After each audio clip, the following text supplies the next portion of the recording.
Most definitely. Content is supreme. Yep. Content is supreme. Yeah, so hii imefika place I'm not worried so much about vile inakaa. The texture. Yeah, until things get back to normal, because vile tulishoot Nairobi, I was so worried about it. I'm like, fuck it, let me just post it. Then I posted, then somebody told me, it looked good. I'm like, huh? Yeah, as in at the end of the day kuna mtu alikuwa ananiambia as content creators in Kenya tuna overthink how it should look. How it should look. Tumesahau if you go online and you see hizi podcast bigi how they started. Mtu alikuwa tuko bedroom with kasimu hapo and the content grew. So we'll just fly with it. How has it been since last time? Azet tumekaa kiasi. Tujonana this year my dear. Mwaka manzi imekuwa poa. A very new old year already. But imekuwa poa, nimekuwa juu chini. January because I didn't travel. Mimi nakwanga na culture ya travel to Shags in December. Just sisi watu wa West Side. West Side lazima tufanye ile kitu. So I didn't manage to travel. This year most of us at home hatukuenda. But now January I was supposed to take my nephew to school.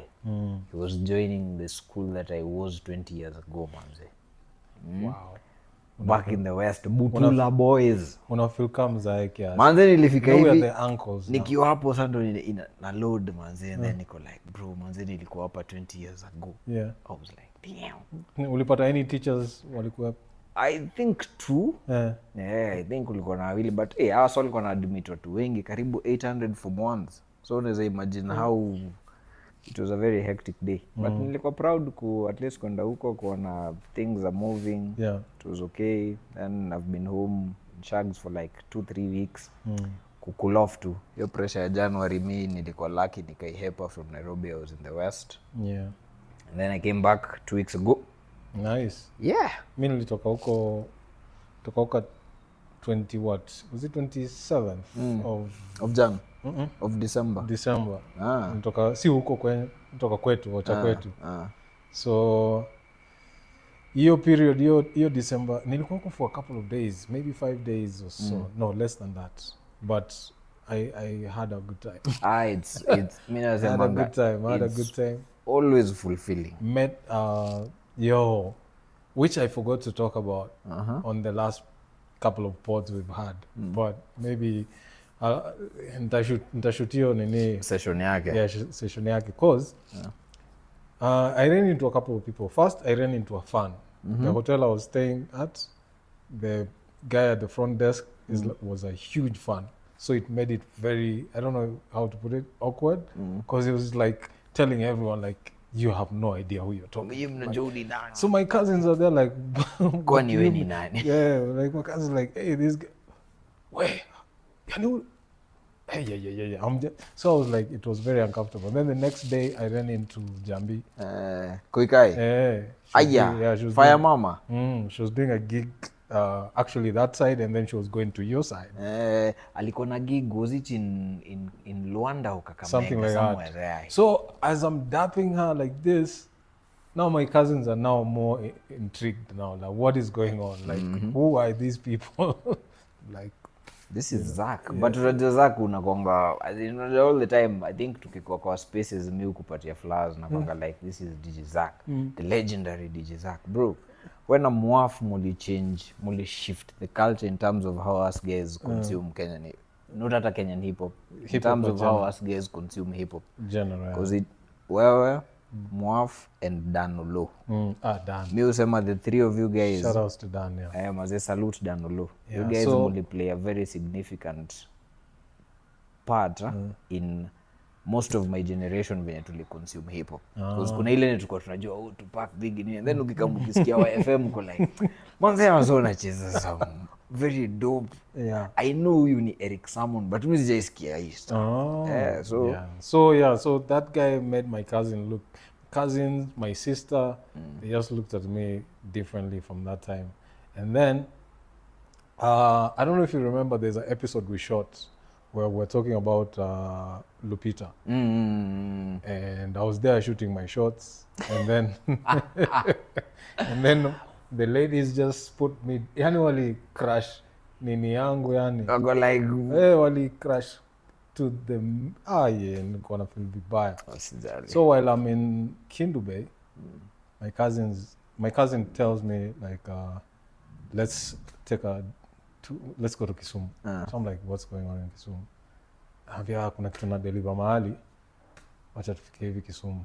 So naona msema amenunua mbuzi, ameweka mbuzi kwa buti ya gari, tunaenda Kisumu. So I'm wondering what's going on. So on the way is like, yeah, we're going to the governor's mansion. Where you login kwanza the Nyongos? Yeah, but later is when it logged in, it's the Nyongos. But I'm like, okay, fine. He's a friend like they've kind of become like family now because of how close they are. So it's like, okay, so let's go. So I'm thinking we're going there, we're dropping the gold, and we're coming back. Chomoka. Then tukafika, first lady akatufungulia. I'm like, what the hell? So now I'm like, okay, it's for real. We here. Yeah. So Kuzo akamintroduce, ni wale makazini zangu nilikuwa nakwambia, because apparently, visit states, we're gonna link up. There are some, those communities. The Kenyans abroad do very solid community. Yeah, exactly. So I come introduce, so it's me, my sis, and our little nephew. As in my little nephew, because that's my sister's kid. We're like, cool, nini. So I'm thinking, we're about to go. Akatuletea chai. We're drinking all types of teas there that we've never seen before. Nini. I'm like, damn. Opulence, my G. Opulence. I'm telling you. So I'm thinking, okay, we finish the tea and go back. Because now me, squeezy thought zangu zote waga kwa. We left him there. We need to get back and see how he's doing. So as we're about to leave, guess who walks in? Yes. The L. Jina yake kwa Wakanda inaitwangaje? What's her name in Wakanda? I'll remember. Yeah, even me, I'll remember. But she walks in. I'm like, Allah, she was around. So now Crash ndo huyo. Yeah, Crash ndo huyo. I'm about to now. Ameachwa na the South African Mubabas. But now, in the whole, starstruck, we're also trying to play it cool, me and my sis, but I know inside we're like, what the fuck? My sis is like that. So anyway, introductions, nini, but my nephew, kama kawaida, we're gonna steal the show. Everywhere he goes, he will steal the show. Kids. That kid is just different. So now, wakabaki hapo wakiongea na yeye. So as we're left now, with the first lady shopping it up, nini. Celebrities about. Yeah. So we actually couldn't even take pictures. First lady took some pictures, but she didn't want, like, ilikuwa ni one of those trips. Haikuwa inafaa kuja. Afu ni family. Unajua pia mimi usema uceleb, unajua kisha kuja home, the celebrity status inafaa ikuwe away from, ikuwe differentiated. So we respected that. We didn't take any pictures, nini.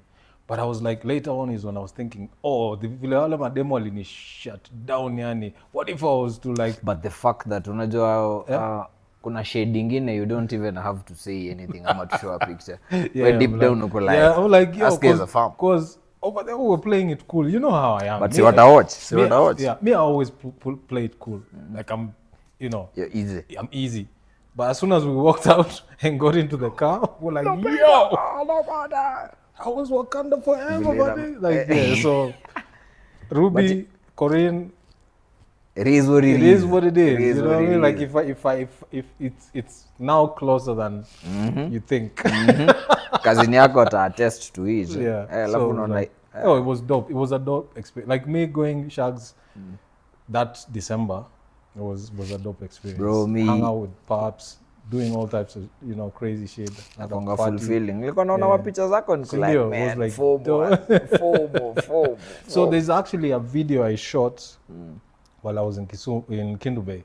There's a lake there called Lake Sindi Nyaima. So, it's a crater. Yeah.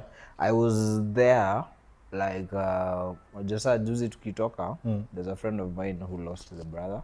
So we had to kimbia to Kisii. And then now we drove down back to Kisumu, Mumias, and then LD. So while driving down, one of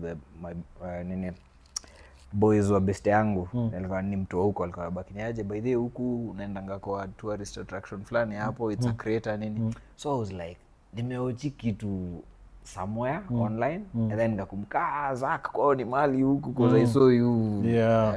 So I took a video of the guy. There's always a guy who is like the tour guide. He tells the story of the beginning of that lake. He has a very interesting way of describing it. So I think I'll post it. I was trying to find a way to intro it so that I can post it. Bado sikuwa nimepata. But kitu simesema, there's a story about you being home and the whole experience. You haven't talked about it. I'll dedicate a whole episode to that. I think I'll find a way. If I don't, then I'll just post it without intro. Don't complain. It's you know. Unatafuta tu hapo some teroburu songs hapo na exactly. So so that experience pia ilikuwa kali, and then coming back to Nairobi, I'm telling you that hiyo December ilikuwa poa. So now I'm here. Sija watch kitu yote kuhusu sijui Grammys nini. I've just been out. Na mimi. So right now we're just about to discuss some shit that we don't nothing about. Because me, I came back the other weekend. That weekend, year 2nd. So that's like 2 weeks ago. It's actually 2 weeks ago. That Sunday is when I came back to Nairobi. And now that week, ilikuwa birthday week ya madam, and then now this week is Valentine's, ABCD. So I haven't even settled in. So Feb inakonga mwezi yake. So we'll talk about a few of those things, like what I'm about to get into. I saw something on IG, didn't dig into it, but Neum said it was Kasipul. Kasipul to me is one of those guys, and please don't shoot. I mean no disrespect, but he's one of those guys. I don't know if kuna vile unakuaga na mtu umechukia tu for no reason. Msetu anakuirritate. Kuna msetu yeye huaga ni one of them. I'm sorry, like I don't hate you or anything, but niko like, but like me wanaga tu, he's one of those guys to me. Ukiulizwa ni kwa nini, you have no you don't have bile towards them or something. So anyway, nikaona kuna video fulani alikuwa amezusha juu ya Rick Ross alikuwa ameshout out ma artist. First alianza kushout out ma presidents wa Africa, but alimention tu Rwanda, akamention Tanzania, na akamention Kenya, akamention Nigeria. And then the next day nikaona video ingine mahali ameshout out artists. Akashout out Nigeria, Tanzania, South Africa. Kenya iko hapo. So Kasipul I think alichukua mtu anatubebaje. Anatubebaje. Akaanza kuenda hapo akaambia vile Kenya kuna ma artist, MCSK Khaligraph Jones is the biggest artist in Africa. I'm paraphrasing. I'm not maybe that's not how he put it, but basically that's the gist of the whole thing. So baadaye nikaona Rick Ross ali reply to your shit, which is exactly I think what he wanted. Just a reply. I don't think I don't think he really cares about Kenyan music that much, because you know akona shughuli zake. Because angekuwa amewaput on. He's one of those guys always out there. So hiyo ikanipatia thought fulani hapo niko nafikiria, because the fact that Rose ali shout out our South African, Nigerians and Tanzanians, I think it's the type of music they do. It's very different from theirs, so it stands out. But Kenya, when you say Khaligraph is the biggest artist, yes he is, but he's doing music that's so similar to what they do on the other side. He might not, it like to him it's just another song that will just slip into the cracks. But this is akina Diamond, this is akina what you call it, Davido, this kind of Afro stuff in a standout. It's defined. So somehow I think that was his reasoning, or maybe he doesn't know any artist from Kenya, because apart from Khaligraph, nani mwingine anasikika huko majuu to that level.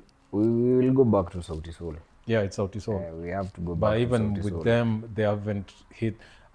sidhani kawa wako kwa club zile Bado, design bado, ya bado, kina bado, Ira bado. Star Davido, the collabos Burna Boy. the collabos ni wamelock na tuseme hata mtu ka India Ari na feel high India Ari mwenyewe huko hivyo majuu kuna watu kuna exactly so nilikuwa na feel they penetrated Europe but not vile si tunaifikiria on this other end kina Wizkid kina Burna Boy. So I felt like Kasipul saying Khaligraph is the biggest artist makes sense, but ni ile design ya kawa sewa majuu wakuja waniambie wako na lions kwa zoo fulani Brooklyn. To me it's like they're there, we have the original lions here, so facts. Same thing like Kali is doing hip hop here, but ikifika huko inachanganyika na hip hop za huko. There's no way they can tell. I think we are even away from, because me nakonga I always move away from your part ya identity, because me feel trying to box musicians ama creatives ati identity, Kenyan music haina identity. What is identity? Because Pato Ranking, one of the biggest dancehall artists in Africa, anaimba dancehall yake na it's Pato.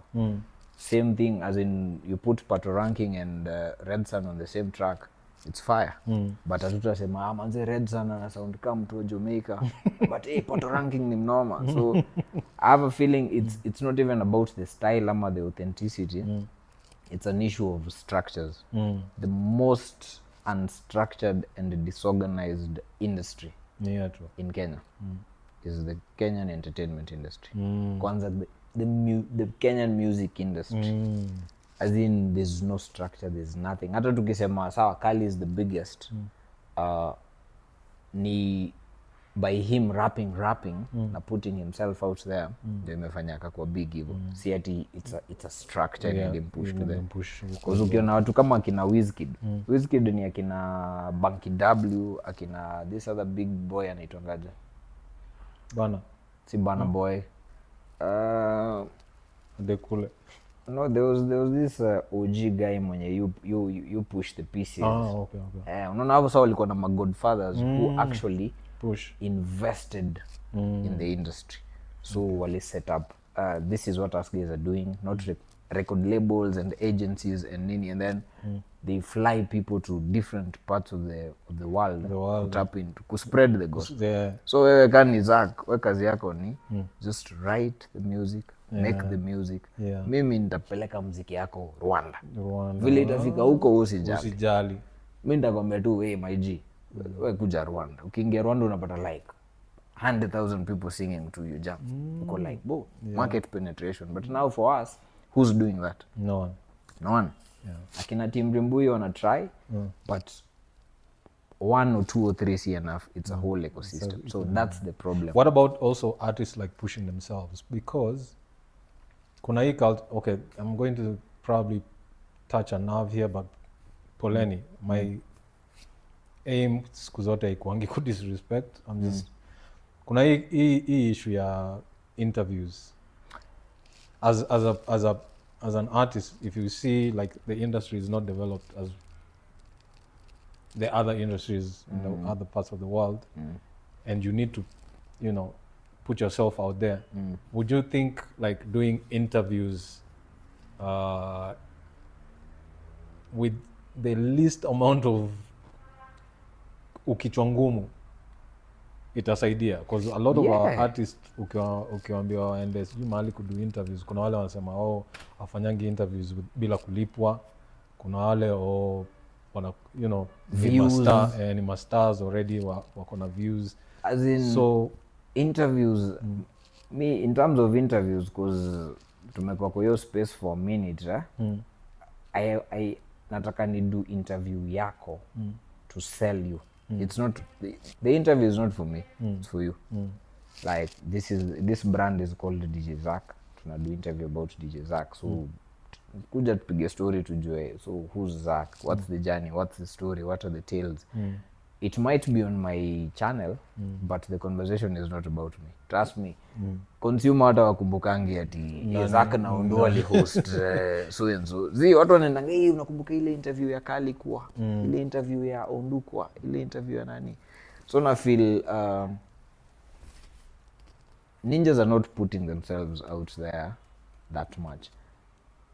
On paper it looks okay to say it, oh, may I have a manager, I have agencies, I have nini, but unajua you have to do the work in terms of do the interviews. Yeah. Because me sijai, as in I don't get it na hii logic ya askers are paying for interviews. Yeah.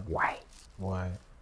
Because I remember, like, I don't know if Mwafa ashaongelelea hii story, because there was one interview we tried to lock in, and he's a guy we already like did an interview with him before, but it was online. So quality nini iko poa vile. So when tulisikia iko in the country, we tried to lock it in. Mazee tulipewa hiyo run around ya manager. Talk to the manager. Not talk to the manager. We've already talked to the manager. Interview has been scheduled. I've put the setup the way you're seeing over here. We're ready. We're there waiting to shoot. So, the guy is not sure. Simu hazishikwi nini. Then later, manager has all these types of excuses. This will happen, blah, blah, blah. So reschedule for the next shoot day, Tuesday. Set up, same thing. We set up the same way. Try to reach such and such. We get him, but we can't get the manager. But we are talking to you, so make it happen. Like, we have to. It was like, it was so annoying, and it's somebody we respect so much that we didn't want to like really, at least from my point of view, like, let's not shit on it. It might still happen. So I was really pissed off. I don't know how Moa feels about it, but that thing was annoying. Me have been there a couple of times, as in lock in the interviews, umeandika write up, mpaka tumuongea like the previous day, like yo my J, kesho tuna sangapi, two askers are ready, and then go ghost. That it was annoying. So that kind of stuff, I feel like hiyo ndo inafanya, maybe not the reason why it's part industry, of it. It's part of it. It's part it's of a it. huge part of it. Like artists wanafaa kujituma wao wenyewe. Tuna lack structure, and then lack of structure ina cultivate room for unprofessionalism. That's unprofessionalism. Yeah. Because if we lock in an interview and you want to get paid, sema prior. Unataka kulipwa. Ndio tujue ni aje, we can't ama we will, ama we will facilitate or we won't. But don't lock in the interview and then you don't show up. And professionalism. And then us guys are starting out. Ukituona tumepiga 500,000 subscribers and us guys have endorsements. Ukisema ni aje mimi ndo nikam kwa session yenu, you guys have to fika bei. It's okay. It's okay. But if us guys are building up, because I think in work the same way na collabos. As in if Ska is charging ninjas for collabos, I'll understand. He's on the come up. If Kali is charging people for the interview, pia ndakwa zile za yes and no, because already it's already documented. It's documented, as in this is one of the biggest in the. But if you're starting out, niko like maybe hiyo 10,000 ama hiyo 20 ama hiyo 50 G's ya Zak naeka depo ya vida. Unaona? Ama nalipa rent for like maybe 2-3 months, so it makes sense. So economy of scale. The bigger the brand, kuna vitu zingine unafaa sasa unazishade off. Because it's like maybe Jiga akitaka kudu jam na Lil Durk bakini aje ati analipisha Lil Durk. Tuko like bro, for what? For what? Ukienda tu Super Bowl uonekane hivi ume lock in. Pair this ninja verse or don't. So paying for interviews, mimi kitu imenisumbua sana. Kuna so many dope interviews nimekuwa nikilock in, but inafika place niko like unajua ni aje? Equally, see at us guys are just newbies in the industry. So with or without an interviewee, the pod has to continue. Tutaongea story, wewe zako uko area, wacha tukam tupige story. If maybe mtu angekuwa hapo to interview, the better, but kwani the beat has to go on. The beat has to go on. Anyway, so hiyo tu ndo nilikuwa najaribu kuuliza, but I don't know how we got here. I think it's from Kasipul complaining about Kenya which not you're being complaining about Kenyan nini ya oh imeni bring to another conversation nilikuwa naona juzi online this I think that's one of the first engagements in anime have this year with like about the industry. His story of Davido. Davido is coming to perform in Kenya, I think in March, and I don't know how true the figures are, but nasikia he's being paid 56 mics. So initially me I was like low key it sounds absurd kulipa Davido 56 mics if it's a gig ya day moja. If it's a festival, yes, but gig ya day moja niko like mtarecoup, because if ni one day and you want to lock this guy in for that event, he's worth it maybe.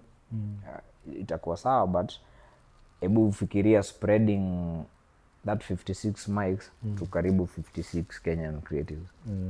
The employment and itakuwa hapo hivyo, itakuwa crazy sana. Managers, stage whatever, security, chauffeurs, nini, as in kutakuwa na a lot of activity. The ecosystem will eat out of more than 10 creatives than having one. But sasa nikakam kurealize actually it's a 2-day festival, so which I was like maybe I spoke too soon, which is okay. And then nikaona okay, guys are performing at the band, Otile Brown, Femi One, so I'm like this is what I was saying. But now before we came to that there's something nili notice na sadly haitoki just from the consumers. Unajua mimi consumer wa hii pod akiwa na opinion bakini aje Ondu spendi vile umeka kwa hiyo kona, it's okay. But when it's another podcaster and a videographer, as in us guys we are from the industry itself, then tutakwambia hey bro, now this sounds like hating, because unaweza ni call on the side unaambia aje hey mazee setini kamera hivi na hivi na hivi. Exactly. But if you're throwing shade, then inamaanisha you're hating. So it's all videographers, photographers, also a PR and nini wakibakiniaje. So you're trying to say Kenyan musicians are better than Davido. Niko like bro, you missed the point. Yeah, you're missing the point has been mwaka. I think that's been the biggest thing. I'm like, that's not what us guys are saying. We're saying lock in David, and then while you're locking in David, can we have subsequent Kenyan creatives kufanya hiyo kazi, because inamaanisha the ecosystem inakuwa fed. When Damian Marley was here, Necessary Noise performed, Jua Kali performed, Njambio was there, so niko like this is it. At least pia waso adishi. And then ukiweka hapo, if this is 56 mics then for me nikiona Hearts the band hapo niko like at least loka say in mita 3 kila mtu aende home na mita yake. But msipeane 56 huko alafu nakuja niambia msema nje tuna budget, tunajua tuko na so moja ka Oktoberfest you lock in Diamond for sijui 22 mics, then niko like it's only right if you give Kali ama Shinsky ama Wakadinali 2 or 3 mics each. Anyway. So that's the whole idea, but it is what it is. It is what it is. Quick one, let's take a quick break. We'll be right back. Tumeifanya ka TV. Take a quick break. We'll be right back. We're back. Yeah, we back at it. Yeah. So what's next? Tales of Kakazungur. Old versus new. Because kuna kitu ulikuwa umesema about Grammys. Me haven't watched Grammys. Nilisikia tu Jay-Z akisema manze show up. Show up. Me this year nimeingia tu zile space ya like there's positivity all round manze. Hii kuzunguka nimekuwa like damn. It's positive vibes everywhere. So other than that, same here. Sija watch chochote apart from the short clips you see online people talking about. I've seen a clip of Big Mike. I don't know why I keep calling Big Mike. Shout outs to Big Mike. Rest in peace. Rest in peace, man. Killer Mike. I may do a couple of interviews. Saizi reply to all the congrats he's been getting and all the shares he's been getting from different So the young guys are really pissed off because Killer Mike won the Grammy and they are like, who the fuck is this old ninja? Yeah, the old guy. So he was like, there's a guy who was like, oh, I saw, I didn't know who Killer Mike was, and I don't know why he won the Grammy, so I thought I was hating, so I had to go back and listen to his music, and I still don't know. fuck with the music. So I'm like, yo, you don't have to. Like, the people who vote for these songs don't care whether you... I don't think it goes by numbers. Nah. It doesn't. Nah. These are peers. You don't get the Grammy Academy. Yeah, those are the peers. But I think where there's the issue of a disconnected culture and peer ignorance playing its part. Because in the legal profession, as a young lawyer, nikiingia kwa field, automatically, if I'm tapping into IP, intellectual property, lazima nitafanya background check nijue who came before me, as in who are the dons wenye wamefanya IP in Kenya. I'm in the industry, criminal law, the same thing. In the DJ world, most definitely the youngins watakuwa hebu acha nitafute history ya the DJs in Kenya, Zach, kuna Adrian, kuna Styles. So there's no way Styles, let's say Kisima Awards ingekuwa ina exist, Styles anapatiwa an iconic award and then mtu anakuja anasema uni nani sijaiona mzee. Tuko like, bro, you didn't have to say you is ignorant because uni DJ Styles. Yeah. Brother. Yeah. So niko like, as in, just because you're young, haimaanishi you're not supposed to learn there, because yeah, your story old versus new mazee haitawai go away, because I found that like these new kids, they are kuna certain level of ni ignorance na arrogance. Arrogance was created by the old ninjas. Why? Because even us guys experienced hiyo kitu hii generation yetu na kina Kali, we at the lost school of Kenyan hip hop, we experienced that. Because it was nearly impossible to get a nod from the OGs. Ilikuwa next to impossible. Now my OGs wameanza kupatia wasea tap in the back juzi, sasa zile wameko irrelevant. But ilikuwa crazy ati wewe uende mahali ufanye kitu na the OGs wako. Wewe hakuna mtu anakusikia. So what did us guys do? We created a subsequent space. Room 16 came in the works na tukaingia streets na tukafanya whatever tulido. The OGs wenye bado some of us fuck with today ni wenye walitulet into the doors. Mimi nilikuwa regular in Homeboys. There's no particular time niliwahi kukutumia email ukakosa kujibu. Akina Jimani the same, akina nani. So niko like, anyone who ali nurture the youngins atakuwa saluted. But most ninjas will lock out the youngins. So mna hog opportunities. Hao watu wao ndio wanaunda table yao huko. And then ukikuja waambie manzi, this is the menu. Wanakuambia menu gani? Us guys don't even like shrimps. Unatuletea omena, hizi ni nini? Unatuletea omena, hizi ni nini manzi? This is cat food on this other side. So na kitu kaa hiyo. So I low key the arrogance imeletwa na the disconnect. Because unajua pia in hip hop, sadly in hip hop, the old ninjas tunakuanga too critical about the new ones. Because sasa si utapata si pia saizi cinema OG tuna critique the next generation, there's a generation critiquing the other one, which na feel, is it necessary? Yeah, because for me, like, the only reason I don't really speak on that a lot is because I feel like ile generation yetu bado ina try kudu nini ku cater for them. You're 50 and you still want to rap about... Yeah, so that's where I usually have a problem. Like, because for me, I feel like, kama mimi ni fan wa KRS-One, akiendelea kudu muziki vile wanafanya, I'm not saying that you should stay there. Ndio kuna evolution. Kuna grow up anafaa kuongea different things. So the whole thing of Andre 3000 saying, now at his age, what would he talk about? There's so much to talk about. So much to talk about. If you just don't want to rap, just say, I don't want to rap. Facts. Yeah, don't say there's nothing to talk about. I don't want you to talk about things because they will not listen to you. They have their own heroes. Yes. So you... Unaambia fan wa J. Cole aende asikize Killer Mike. But okay, fan wa J. Cole anaweza asikiza Killer Mike. Lil Durk. Ako like bro, this boring old ninja. Yeah. So huyo msee anafaa kuturapia sisi because tuli grow up on his shit. But the album is dope. Mimi nimesikiza the album. The album is I can't complain. Amazing.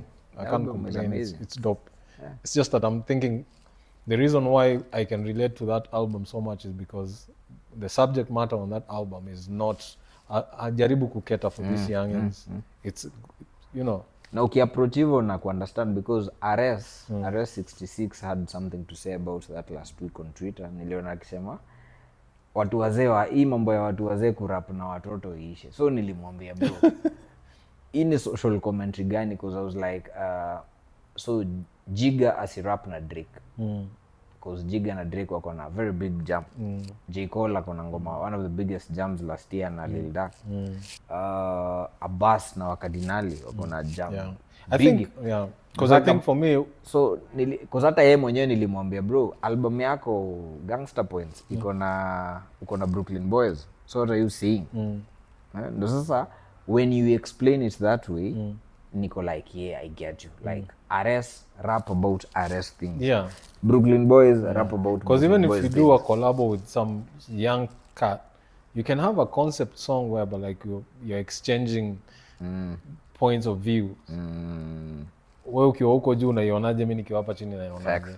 And then at the same time kuna kuoga na wase wa young wale wako na mind ya old ninjas. So they can exactly they can match your and then kuna wase wazee wale wana rap kwa watoi, wale wana think kwa watoi. So wao watabaki tu kwa hiyo level. Me with the old versus new nilisema fuck that shit because in the last on Monday nimekuwa na mayangins fulani hapo wana push weights in the Kenyan scene sahi kwanza in hip hop. This guy is 23. Bro, tulikuwa discussion na say for 3 hours. No bullshit. Na kitu nili notice na generation yao ni they are not talking too much about it. Wako like ni aje zaka. Kesho tuende Maralal, tumekuna rapa huko Maralal, twende to shoot podcast na umse. Sawa, tunatoka 5. Sawa. 4:45 those kids will be here. Nakwambia ask guys tumelock in tuishie. Na mtaenda, mlock in na mrudi. Our generation tutakuwa like so your place ni mbali. As in we overthink. These kids are working. Now wako willing to tap into other spaces. Because me nimeandoko nimepata watu wamefanya background check about Ondu na niuliza about room 16 niko like bro, I don't even think you guys mlikuwa mmaliza shule. But unaona wako na information. Same way me kuna information when I was finishing high school nilikuwa najua about maybe the graduates mau even unaona as in because tumefanya homework. So niko zile za old versus new, I think tu ni it's an ego thing. But some of these old guys are here dusty as fuck, so shouldn't even be rapping. And then you can't some of you just chill out. Uwezi kuwa na opinion and you haven't done shit. No, the thing is I'm not going to mention names, so if you know yourself, you probably know yourself. Some of you are just dusty, just leave it alone. Facts. And if you can rap and you're still, unajua ni ile design ya KRS-One na MC Shan. Both super old. KRS can still rap. MC Shan nilitry kusikiza project yake fulani haiwezi. So there kuna kuoga na hizo types. So if you one of those types, if you're an MC Shan type, just quit. If you're KRS-One, polish yourself. Some of you can rap good, but the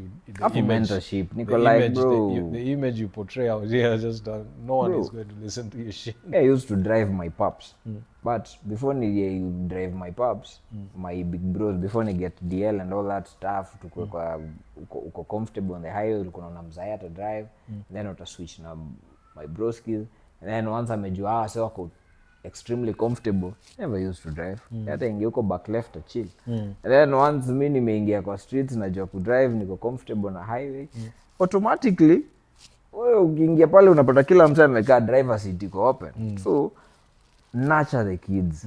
Wow, show nini na step aside. Kwanza huku behind the scenes kuna pesa mingi hata kushinda huko mbele. Mimi niko like bro, me in the next 3-4 years mi sitaki kukuwa mbele ya kamera. Niko hapa tuna podcast na zi Niko huko nenda natafuta mtu yako 22 huko na wewe script ndio hii wewe kuja uonge mimi nita market.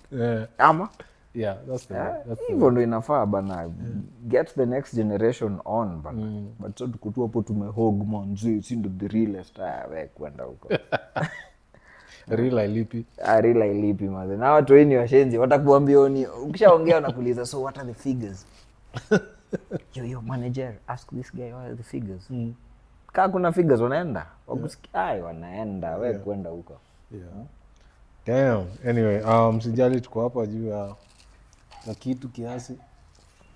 Iko tu sawa. This is the new year. This is how the podcast is going to be done this year. Old versus new.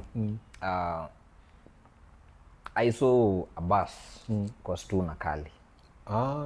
After Kali ame-announce about Khaligraph. Tulikuwa tunaongea naye akibaki alikuwa ananiulizia FMCs who are actually spitting wasai this young mamies and nilikuwa like me I know the class after yours. At least hapo naweza drop names ka 5 or 6 or 7. This one was I niko like mwenye ako comfortable with English I don't know but I'll research more. But why does he insist on English? I don't know. I think that's a question and tutauliza Kali directly. Yeah, we need to talk. Tujue market penetration. Maybe if I need like squeeze mimi nataka tu kila kitu iko na reason. True, I just want to know the reason. It's not like I'm throwing shade or anything. Just for your reason because it could be research on my end. True. Yeah, so I don't know why he was insisting because kama ilikuwa tu ni mademo na speech kuna dem tu wako simjui jina but kuna cipher fulani niliona anaitwa Blake ni ile cipher ya drill wako basement. Kuna cipher ilikuwa Homeboys Jinx na Corinne alafu wa Cardinali. That's Diana Codes. Diana Codes? Yeah, that's Diana Codes. What? That's Diana Codes. Mazeni ilikuwa like what the fuck did I stumble upon? But when I drop as in this mamies because angalia in the last cards 5 years. The ladies wamekuwa wakigo bar for bar. Na the ninjas. Kuna jam flani ya Jize featuring Monski. Ndio usikie versus za Monski hapo. Crazy. Kuna jam ile drop last year Jody Faneto na Groovy Joe. Ndio usikie verse ya Groovy. Eat the ninja. As in maze hiyo verse yani nilikuwa nakumbuka hata nikiona reactions za nani ya Jinx cause I think vile ili pop up kwa timeline yangu ilikuwa gani kuonyesha reactions za Jinx but then I started listening to what she was saying. What? Yes. Mimi ule dem udara sijui karao. Mimi ule dem nasunga ngoi kwa ngodha. But as in these ladies wanna go in bar for bar cause she's crazy. Natasha. Unasema anaitwa Diana Codes. Shout outs to you man. I don't know. Codes. Yeah, that was dope. Ilianguka tu kwa timeline yangu juzi nikaiona. Kuna this udem alikuwa Khaligraph 4. Anaitwaje Shekina Karen. Shekina kwa Khaligraph 4 na kitu alikuwa anapepetana hapo na kina Caterpillar ni bar for bar. Tuende hakuna games. So nilikuwa zile za which for Kali ilikuwa inanibamba nilikuwa like hey you actually una stand in for the mames which is okay. That's dope. So ana plan to do it like a full female no Khaligraph ama sidhani kani ya full female which a strictly female Khaligraph inaweza mbaya sana. Na Kali hata usirap tafuta ideas. Those are ideas. Atume kwa M-Pesa. Apigie tu nani? Apigie STL. Apigie STL akuje wakiuretio kitu STL and the mamis wakil ama tu Kali tu wakwe tu hapo don tu hapo then the mamis do the things hapo heavy D bas fanya tu mambo yake watu wakil cause I think the ladies wananidio push sana cause they are putting in work. Good music. So niliona a bus too. So I was like I don't know if a bus ako Khaligraph but for me nilikuwa zile za tumeuliza hii swali for so long. I think we just need a Kali a bus project even if it's an EP ama 10 tracks is enough. Not even a Khaligraph iko tu ni a bass na OG. Okay, chini waandike tu mziki 10 tracks, watu drop 3 videos, boom. Inaweza weza sana. Inaweza kwa kali. Whoever niliona kwa Khaligraph na ilini amaze ni Jack Will. Jack Will is nice. Okay. He's ako kwa hiyo lineage ya kina Timmy Blanco. Jack is nice. Yeah. Jack is nice. Shout outs to Timmy. Timmy kuna project fulani alidrop last year na nani? Na 20. Yeah. Nikafikiri ita make noise. Jinx. Ilitulia sana cause I was the only one promoting that thing, like I was supposed to be paid or some shit.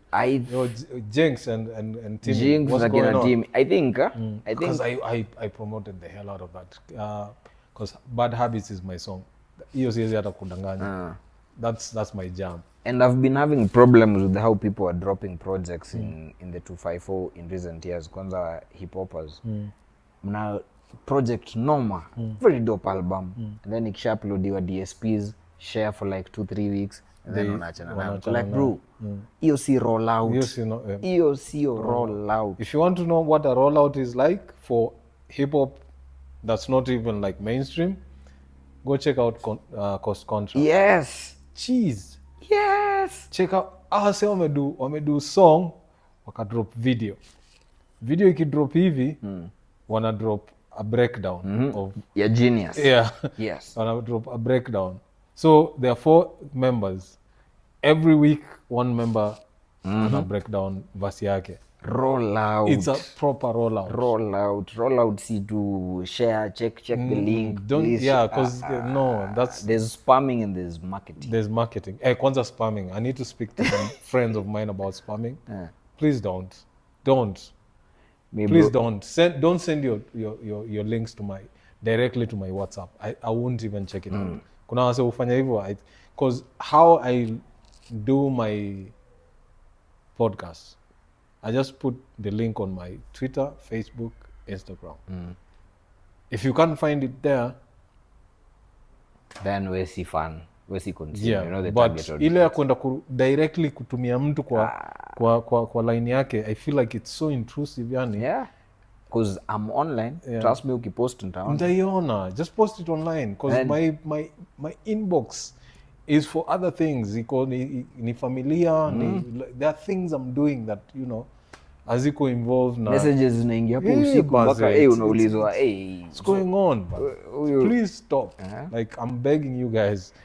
Mnajijua. Nampigia watu wa marketing. And some of you are like very good friends of mine. Bro, call me, nitakufanyia rollout, as in that's what us guys are doing in the industry. As in just call. Usinitumie vitu directly. Nitakupangia kazi and then just ujue tu lazima utume kwa M-Pesa. And fanye kazi. Anyway, new things before to move from Khaligraph. The reason why nilileta mambo ya Khaligraph ni now 2 of my friends. These guys are my very very good friends of mine in the industry. Big homie Papa Jones and my bro Oksyde. Because me I knew Khali zile days za MC Africa.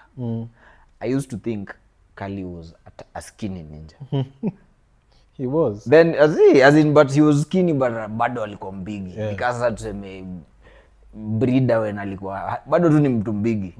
And then now so kipiga napenda muziki, napenda the raps and nini and then sasa nikipata nikimwona MC Africa niko like no mse kumbe tu ni mbigi hivi. And then love the music blah blah blah and then sasa Oksyde tutoka naye 2-3. Sikuwa najua hata tutoka naye 2-3 tumeenda wapi. Ameperform poa and then I want to buy the project. So tunaongea Facebook and then si wote tunatoka mtaa tunakuja kupatana tao. And then sasa ile tunaachana tukibakia mimi acha niishie mtaa. Unapandia wapi? Mimi napanda audience. Kwani unaenda wapi? And tunapata tunarudi the same hood. And tukakoma boys. Now me knowing Khali 1-on-1 ni Oksyde aliniput on to Uji.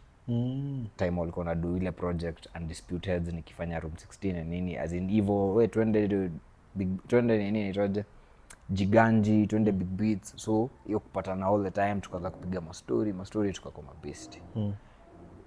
this is karibu 10 years 15 years later, and now this guys, for me working together wamenipatia more gems than them not being on the same page.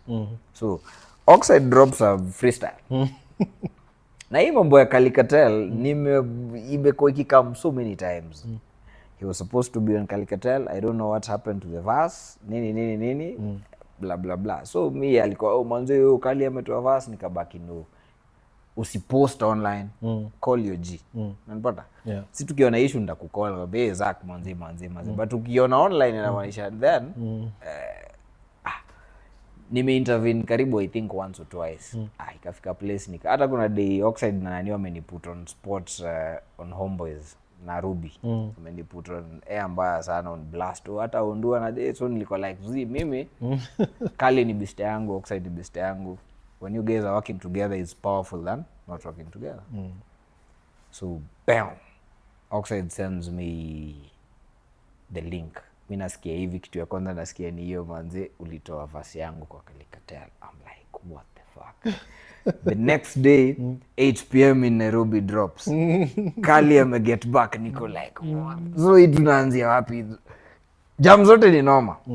Buzz on buzz. Kila mtu ameflex. But sasa uko zile za man, but tuko caught in the matrix. So what me niko like hapa sasa ndo I am no longer Ondu street lawyer. I am Humphrey. Me ndo enjoy the music and niko like damn. But niko zile za Kali Oksyde, whatever that is. I think to rudi to studio to drop in ngoma zingine mbili noma. And then you guys need to mend this thing and you're trying to do. Alafu mu live happily ever after. Yeah. But for me the other way nilikuwa naiangalia, nilikuwa nasema it's a very interesting move which Kali haogopi competitive rap. If I was Oksyde ningedo a second one, nigo even harder. Kali come back na ingekuwa sport. Trust me, saizi ingekuwa sport imechemusha game. Fanyeni vile ile design ya mlifanya na wakina wase wa TZ. As in for me niliangalia hivyo nikasema as in fanyeni something business wise. Buzz on buzz for me ingekuwa noma, but equally I think they are doing whatever they are doing saizi, which to now wish all the best. But nikipatana nao lazima nitauliza individually. Don't put me on the spot. I don't want to be in the middle. Don't want to be in the middle of no friendly fire. I hope it's in friendly fire. No one has had the balls to talk about it. So for me nilikuwa like I think these guys are my friends, so it's only right nibaki niaje let's talk about it to highlight, as in we're not even reading too much into it. Zile tu kumention me I saw this and this, so I don't know what's happening. If you guys you're better off working together than kuthrow shade, and if at all you guys are throwing shade, mtupatie verses zingine mbili tatu bas. Let me see if we can organize like a sit down with both of them. Inaweza kuwa tamu sana. Inaweza kuwa dope sana. Let me see if I can organize a sit down. Actually, I think after this session we make the phone calls. We make the phone. Vile inakuwa. We need to talk about this. Inaweza kuwa poa sana, because pia unajua where we are in the industry, a lot of kids are watching us. And a lot of kids, because for Kali na Oksyde, both of them equally wako na very big influence in the Kenyan hip hop scene. So I think they are powerful if they pull together than they drift apart. So all right, piga hiyo simu wewe sasa. Hapo unakuja kama big brother sasa. Sasa napiga hiyo simu. Because both of those guys I'm a big fan. True. I think hata mwafa alishambia kwa wase vile ni waga fan wa Oksyde mbaya. Na wewe ndo ulicheza Nduru remix wa kwanza. Ulikuwa na exclusive before hata I remember that. Before Sniper Jiganje rest in peace asikie the final piece, wewe ulikuwa na exclusive. That was dope. I think I had rough copies of hiyo Nduru na kuna nyingine ilikuwa anaita Willy Mutunga kwa kote ya rap case. There was something we used to do at the YWCA. Yeah, nini? Once a month. Jamboree, yeah. Bro. So that's why I discovered. Zach. That's Hata why umefungua can of worms.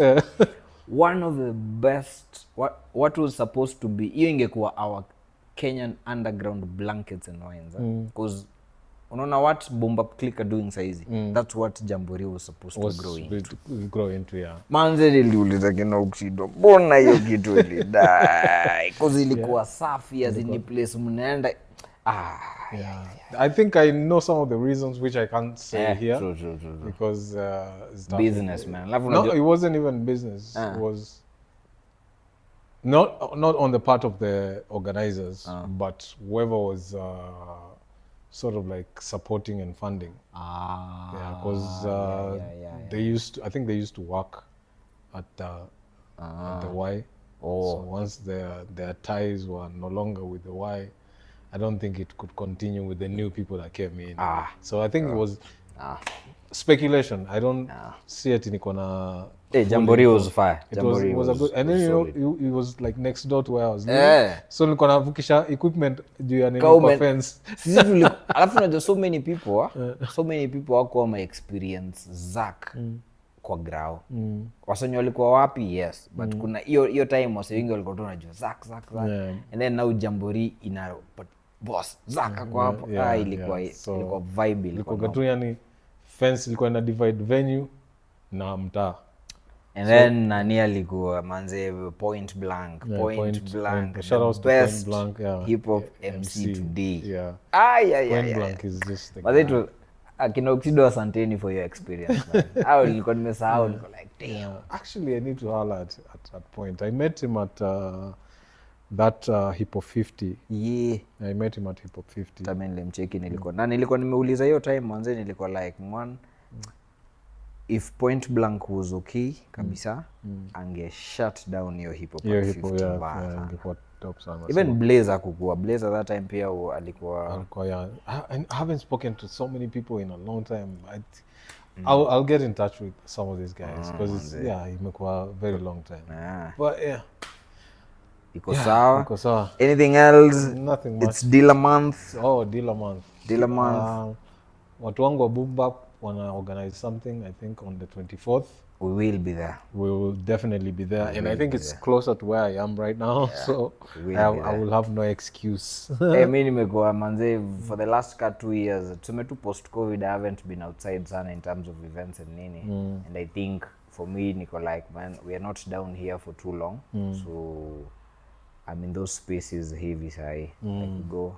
Alafu Boom Bap Click family as always. That's family as always. Tony, we need to holler at you. Shout outs to Middle East, the Don. The Don. What up? Tukiongea about wanafaa kukaa hapa pia tuongee nao. Because we've been talking to like the same type of people. I think kuna watu pia wanafaa kukua. Yes. So I'm going to holler at this. I think because nilikuwa nimuuliza Tony about a Boom Bap Click sit down. I think we need a Boom Bap Click. Yeah, we need it.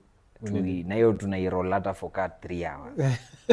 Pole tu. Yeah. We talk about Dilla, Doom. Yes. Pole tu. I think those are the only two I know. Like I know it's inakuaga wide. Actually, but the two Dilla and Doom. Hiyo Dilla day si tunaweza we can talk to the gang. Yeah, let's do it on Dilla day on location. Inaweza kuwa poa sana. Damn, yes, 24th. Let me see if I can get somebody to come and chill over here. And then we need that one. Inaweza kuwa poa sana. Hata tuweke pin kwa hiyo. Inaweza kuwa poa sana. Other than that, I think we're good for today. Yeah, I think we're good. Yeah. New releases, MCSK drama na Nonini. Oh yeah, kuna hiyo MCSK drama na Nonini. Dear Kenyan musicians. Mimi manze nakonga kwa kona ya Kenyan musicians baya sana. People know as in anything that ikona Kenyan musicians written on it, I always support kwanza. So I'm like Nonini, Star the Pond, the MCSK management, the CEOs wamekuwa uncomfortable, wamebaki msana to expose sana nini wakifikiria watamgag wapi. My nigga Kate ameandika demand letter. Sure like iko sawa iende sana. CS the government of the day wako like ni aje, by the way we've been looking at this thing something is not right hapa MCSK. There's too much money being made na wasanii wanapatiwa peanuts. So inaendaje? So for me hizo ni 2 wins. MCSK, the top management wame respond to issues in Nonini and raise, and then Big Brother, the government pia wako na interest in it. So this is the perfect time for artists ku run with that thing. Niliona walikuwa na press conference akina Rafto nini, but for me niko like Mr. Iggy today doesn't have enough culture currency to spearhead such kind of nini.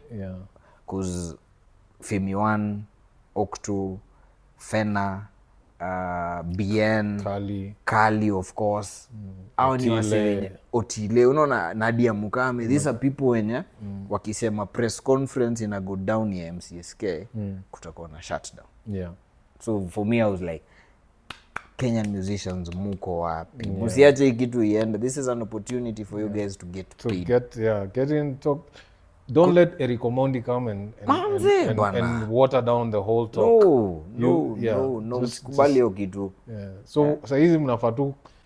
Alafu advantage wako nayo ni Senator Crystal Asige. She's in Senate and part of the agendas amekuwa kipush ni hiyo story ya the Kenyan Association of Musicians. She's an artist. Chukueni Crystal, mleteni kwa meza, package conversation. Yeye ipele lobby group yake iingishe Senate. While yako Senate, wase wengine wako streets, and then of course kuna wase wako na baseball bats pia wako in it. As in gorilla na hii kitu. Me I was like no, msikue tu unless uko comfortable kutumia hiyo 1500 exactly per year. Manze 1500. Hiyo hata hajatosha kuunda nini album na hiyo cover. 1500 were being generous because the math ilikuwa ni 1250 or something. How? 1250 hiyo ni movie na Kumat Junction. So album as in career yako kazi unafanya for 365 days ama 366 days this year inakuwa equated na one movie at Nakumatt Junction. So I just hope tutatry to start the pond, but I just hope you guys are ready, man. Shout out to Nonini for salute Nonini sana for your move. That was a very big move. Na mimi nilikuwa like my G, musiwache. Pushini hiyo kitu. Msiogope kwa black ball bana, mko na internet. Tuende sana bana, mpate do bana. Mimi nataka kukutana na wase hapa wakiwip wakiishi the life bana. Catching flights to Dala. My friend. That's another experience I'll need to talk about. Nilikuwa na hivi niko like I can't believe. Yani I was robbed. Yini watu wa Homa Bay? Kendu Bay. As in like the county? I think it's Homa Bay. It's Homa Bay. Sasa niliona nini juzi tukipiga hizo lap. Kuna staff ilikuwa imenibamba nikiona Twitter na niko huko down. Ile Igo wajaka wako nayo huko. And then umsa ametweet ati sasa hizi Luos from Homa Bay are calling the place Bay Area. But yo, you guy, I'm going to the Bay Area.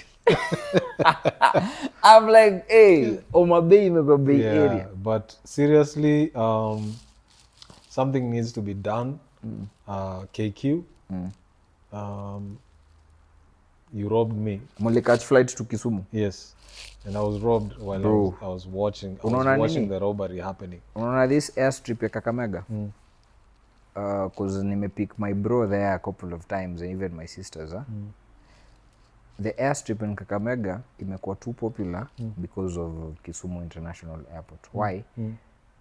Una save half of what, as in if you fly to Kisumu, so us guys in Busia, we fly to Kisumu and then we would drive to home. Kwanza nime save 2 hours if I'm going to catch, because I just do 1 hour to catch and then 1 hour back. So the 2 hours and then ningeenda Kisumu and then 2 hours ya kurudi, may cut by half. And then now pia price.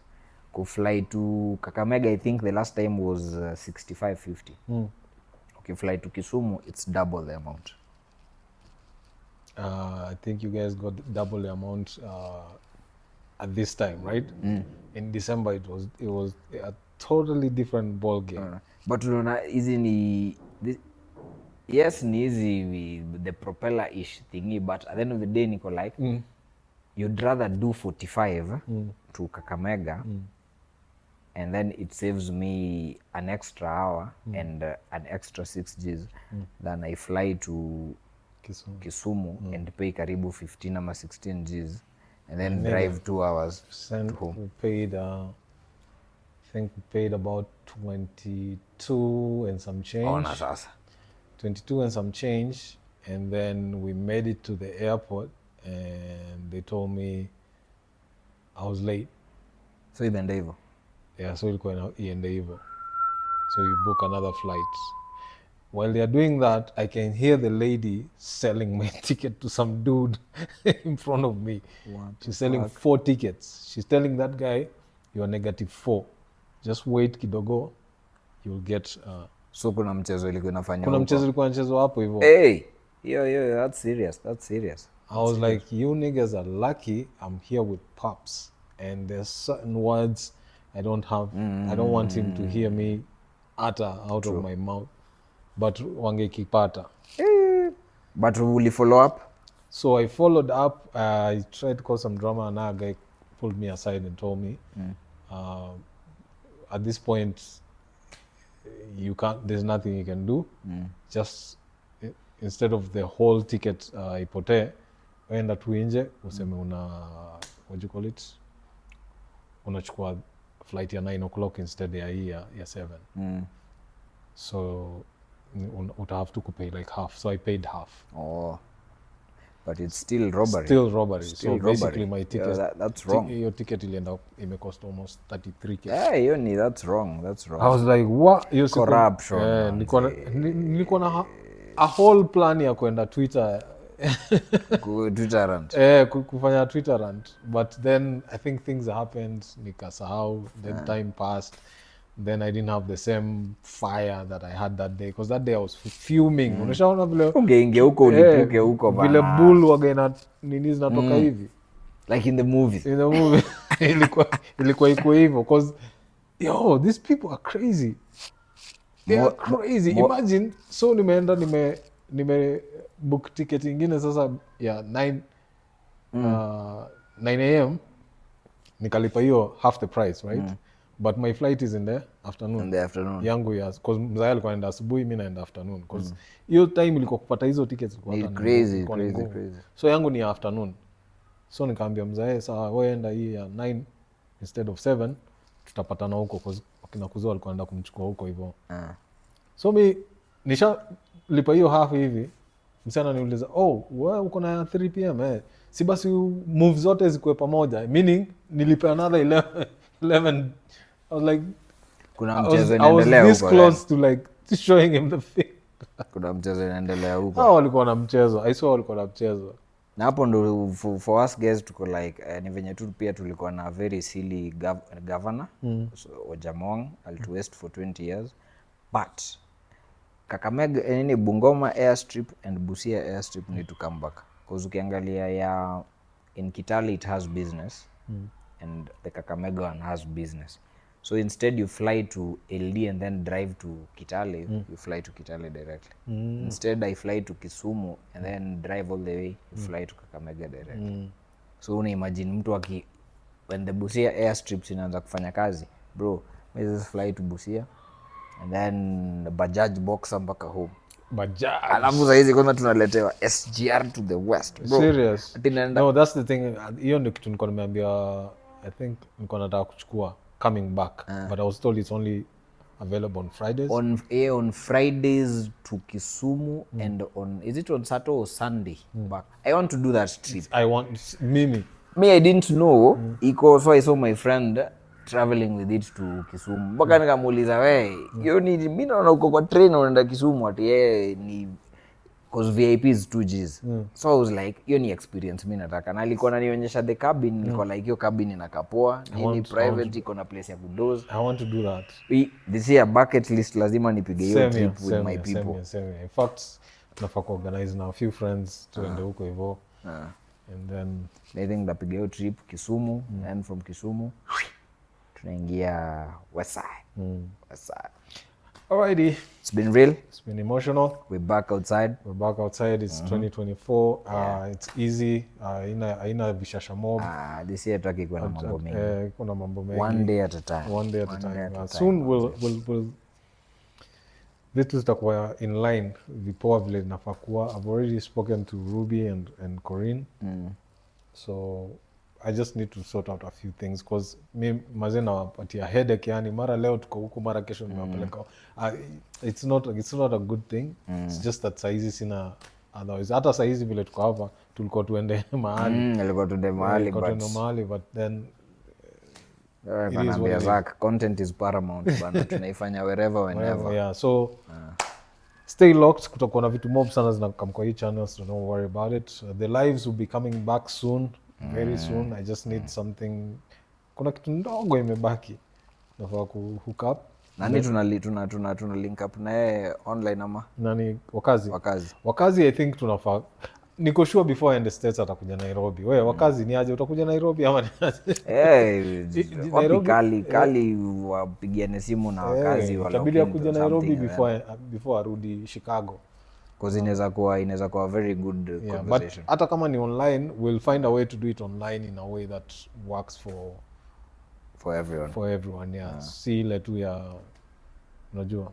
We'll find a way, but we'll talk. I think the last time we chopped it up with him was on Instagram. So maybe I should try and find like a better way to communicate. Like instant. Yeah? You have the number. Yeah, we'll just call him and find out how we can do it. But yeah, shout outs to Wakazi, shout outs Fresh Like TZ Massive. Naona hiyo sauti za busara. It's always on my bucket list, but bado sijamake. 2025 is not far. It's not far. Yeah, it's done by Nini. It's not a yearly thing, huh? I think I think is it once a year? I think it's once a year. Nika Nyege Festival. I think it's once a year. Oh, we're in 2024. Yeah. So that's why the Gambia 25 is 10 months. My bad. I'm slow. My bad. Yeah, so we'll figure it out. I really want to go for that thing. Nyege ndio siwezi enda. I'm not showering in the bushes. I'm sorry. It's not happening. But whoever umeenda huko wame have a good time. Yeah, you have a good time, but you come back stinking. I think, yeah. Kuoga inakuwa tricky, mnaoga juu ya mamawe fulani hapo. Si unajua Uganda ni ushago kubwa. By the Uganda. But Uganda has vibes. Yeah, kuna vibes. My bro has been in Kampala since 2004. And the chicks, they are different. But there's something about Uganda and me that just doesn't. Yeah, me have had a good time in I've never been, by the way. Me have been in Kampala and I've had a good time. As in, it's a very good place. As in, niwasi Ugandans and what niwasi wa cool. Nika tu vile unaona tu vile ukikuja Western Kenya, as in watu wananga mambo mob. Iko hivyo UG, very amazing people. Maybe one day, who knows? Maybe this year I think I want to go to UG and TZ. Hip hop caravan inanipeleka huko.